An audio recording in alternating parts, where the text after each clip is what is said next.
Have you ever wished you could be two places at once? Well, if you're a wizard and you're 13th level, you can be.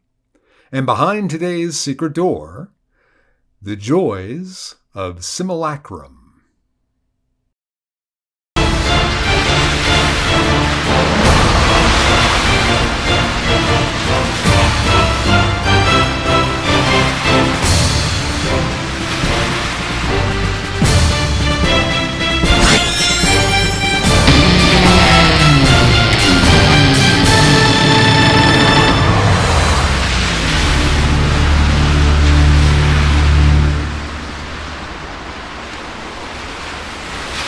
So behind today's secret door, the joys of Simulacrum.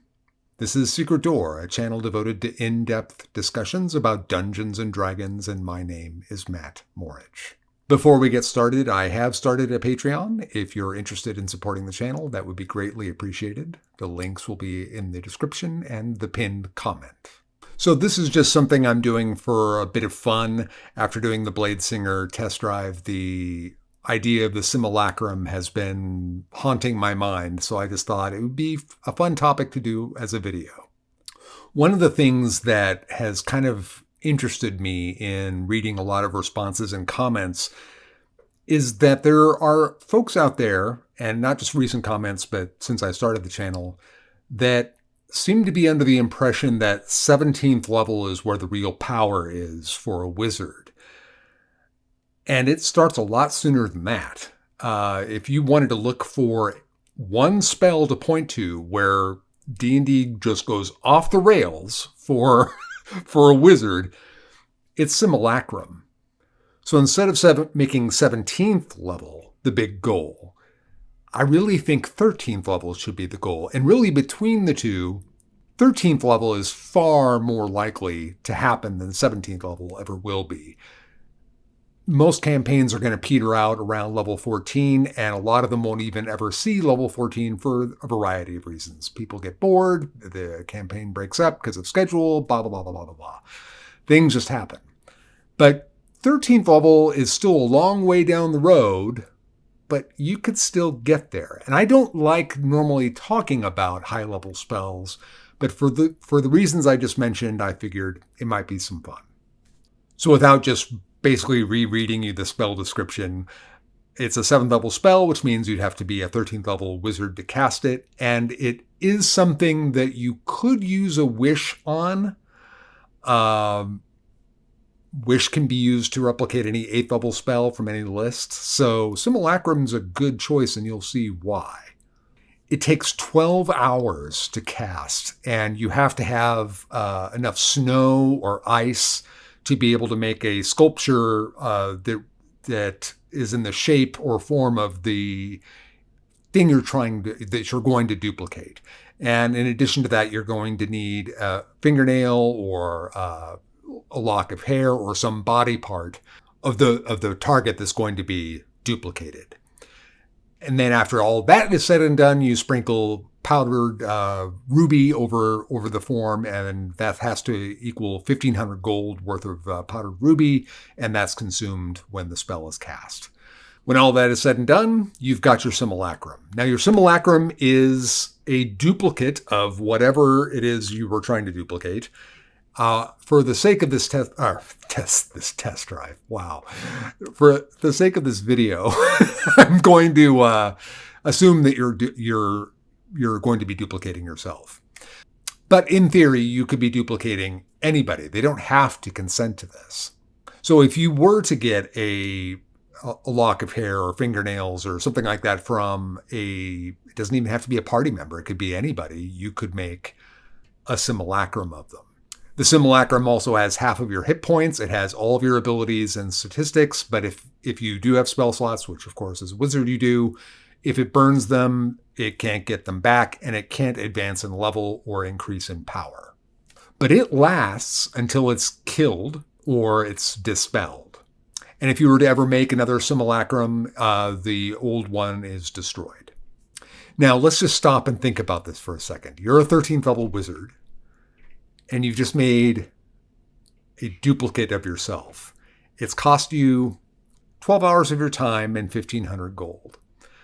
Now, you're getting that entire suite of spell slots. That's an enormous value. If I had one value pick for the wish spell, it would be Simulacrum. Now, obviously, depending on the circumstances, that could always change. But if I wanted to duplicate a spell, I would probably pick Simulacrum. Assuming, of course, that there wasn't some great need. I didn't need to raise someone from the dead or something to that effect. That's the spell I would go with. And from a sheer amount of gold to spell slots, if you think about how much time and energy it would take to scribe those spells, it's staggering. It would cost over 50,000 gold to scribe all the spells that your Simulacrum will have, and it would take you probably the better part of a year to scribe them. So that's really what the whole point of this video is it's this very interesting spell. What do you do with it? And it turns out, of course, there's a lot of things you can do with it, and I'm not even going to pretend to try and give you the entire list of everything you can do. But just to give you some ideas, I mean, first of all, let's just go over the obvious. You have a duplicate of yourself with that suite of spells. That's an amazing value in combat. So if we just look at it from third level up, that's 3 extra counter spells, third level counter spells at your disposal. That's 3 extra fourth level spells. So polymorph, dimension doors, what arcane eye, whatever the case may be there. And with fifth level, you've got extra walls of force and scrying and animate objects and you name it. I mean, fifth level is just chock full of great picks. And of course, it's going to have a 6th level slot and a 7th level slot.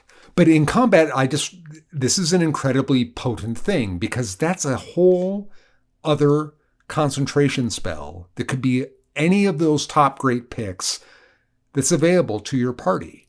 That's amazing. And the ability to counterspell and do all those other things. If you looked at the Simulacrum as nothing more than just a battery for your spells, that's an enormous value. But Simulacrum, of course, can do a lot more than that. Now, the Simulacrum doesn't have any equipment, but there is nothing I can see that would tell me that it couldn't do something like cast Find Familiar. So it could get its own familiar.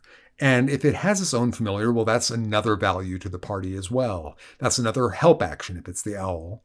And in that simple sense in combat, if it's using the owl and it's using something like Firebolt, it's gaining advantage. And Firebolt, if it's doing Firebolt, and let's say you were doing Firebolt in later rounds after you've cast your concentration spell, you're going to suddenly be doing, as a wizard, average damage, a little bit better than average damage between those two. And that's not bad for a wizard to be doing a better than average damage because wizards typically do terrible damage. So I say that simply, not that that's the high point, but that is something as a round by round utility thing that the Simulacrum also would do. And just having that extra familiar could also be very valuable to the party.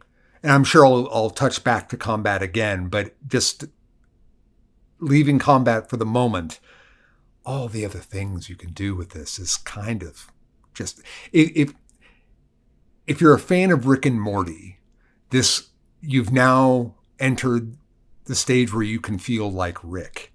If you're a fan of the show, you know that Rick often has a duplicate of himself that they'll run into. It could be a clone, it could be a robot version of himself, whatever the case, that you don't even know is a duplicate until later on in the episode.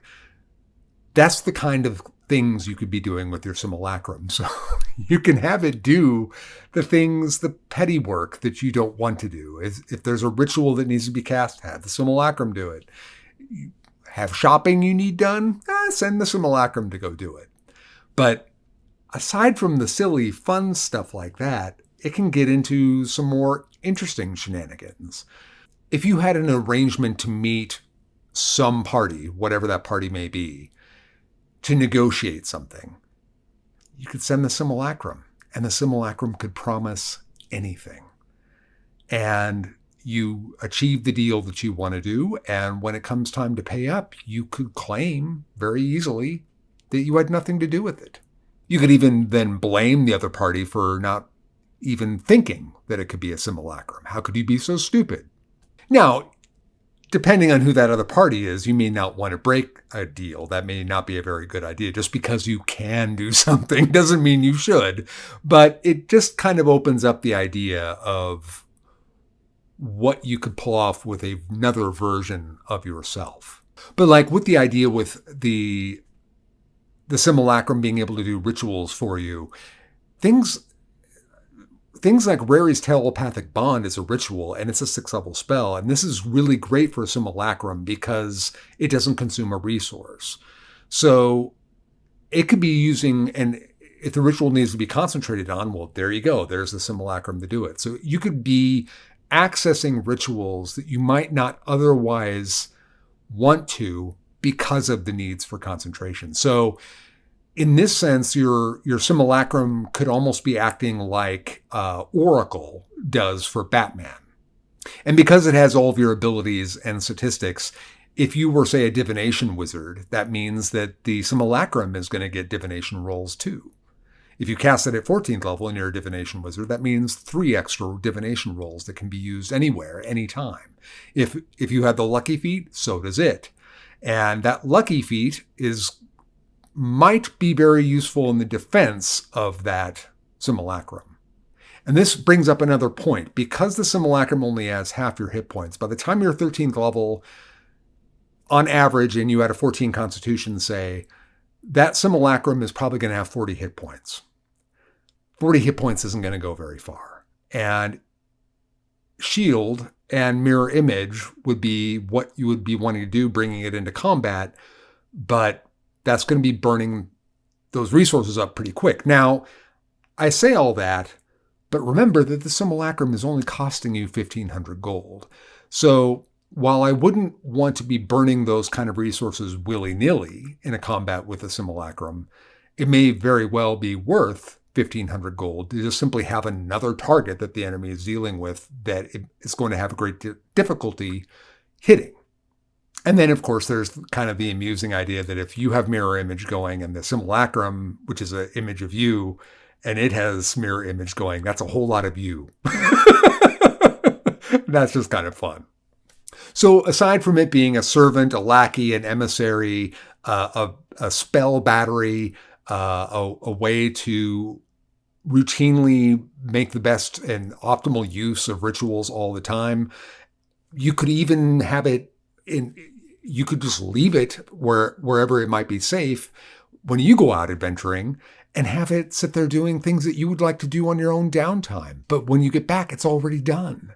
So if you wanted to do research, have the simulacrum do it. Wanted to brew potions, have the simulacrum do it. Wanted to scribe potions, have the simulacrum do it. Wanted to get magic items made, have the simulacrum do it. It's an amazing resource, and it changes the way you play D&D. The more I've thought about it, the more honestly I think I would be very reluctant to ever bring it out with me adventuring. I'd want it to be doing all those other things that I don't want to waste time doing. The other downside for bringing the simulacrum into combat is that once it gets injured, it stays injured. The only way you can heal it is in an alchemical lab, and there's a gold cost attached to the hit points restored. So it's not an easy task to get that simulacrum healed. And 40 hit points, like I said before, it isn't going to go very far. Now, this does bring up a point that with Adventurers League now offering toughness or skilled or magic initiate if you're in Forgotten Realms as available feats, normally I would think you would probably take the magic initiate background feat, but these are free background feats I'm referring to. If you really had your mind set on Simulacrum and really felt that 13th level was actually going to happen, tough is never a bad feat to have. And it's even better for the Simulacrum because the Simulacrum is going to basically be getting an extra hit point from that as well. So it's kind of serving two purposes there. So if you had the tough feat at 13th level, that's another 13 hit points that the simulacrum would get. And the same thing with your constitution. Every time you're bumping your constitution, you could be looking at it as, giving some to your simulacrum as well. Other defensive options, obviously, anytime you can get it temporary hit points or things like that, that's obviously going to be a good idea. So if you are in a party with a Twilight Cleric, never have it leave the bubble. And it should be okay in the bubble. If you're traveling with a party that has Inspiring Leader, and you would have been a valid candidate for Inspiring Leader, and all the other slots were accounted for, you might, and you had a simulacrum, you might just say, hey, give it to my simulacrum instead. But all that being said, I would be hard-pressed to want to take it out on an adventure, especially an adventure that a 13th level wizard is likely to go on. I just think it's too easy for a DM to destroy it if it really wants to set its mind out on destroying it. But if I had to, I certainly would use it. And like I said before, it's not a great cost. The only downside to all this is, of course, gets back to role-playing, and that is this. Is the simulacrum really alive? It's an illusion. But if it's a duplicate of you, does it have sentience? It has to obey your commands, so it doesn't exactly have free will in that sense. But it's a tricky moral question, and if your character is at all bothered by ethics, this should be something you consider whenever you're making a simulacrum. In other words, once its obvious usefulness, like let's say all its spell slots are gone, what do you get? Are you just going to make another one and basically kill that other simulacrum? I mean, you could, and I'm not saying that you would be evil for doing so, but it's a question that I think you would have to wrestle with. Now, I've been assuming that you made a copy of yourself, and I think that's probably the best thing to do, but you could certainly copy anybody. And there's all kinds of shenanigans you could get up to with that. You could be duplicating a party member for whatever reason, and that party, it may be more valuable to you to have a version of that party member that has to obey you. Or maybe you just do this for silly role-playing purposes just because you wanted to boss that character around and they have to obey you. So it could be, you could get into really whatever kind of fun or weird territory with a spell like this. It's an awful lot of fun. Well, that's all I've got. If you enjoyed the video, please like, please share, please subscribe. And if you're interested in supporting the channel, please do check out the Patreon. It would be greatly appreciated. And if you're stuck and you don't know where to go, you can always search for a secret door. Until next time, I cast bless on all of you.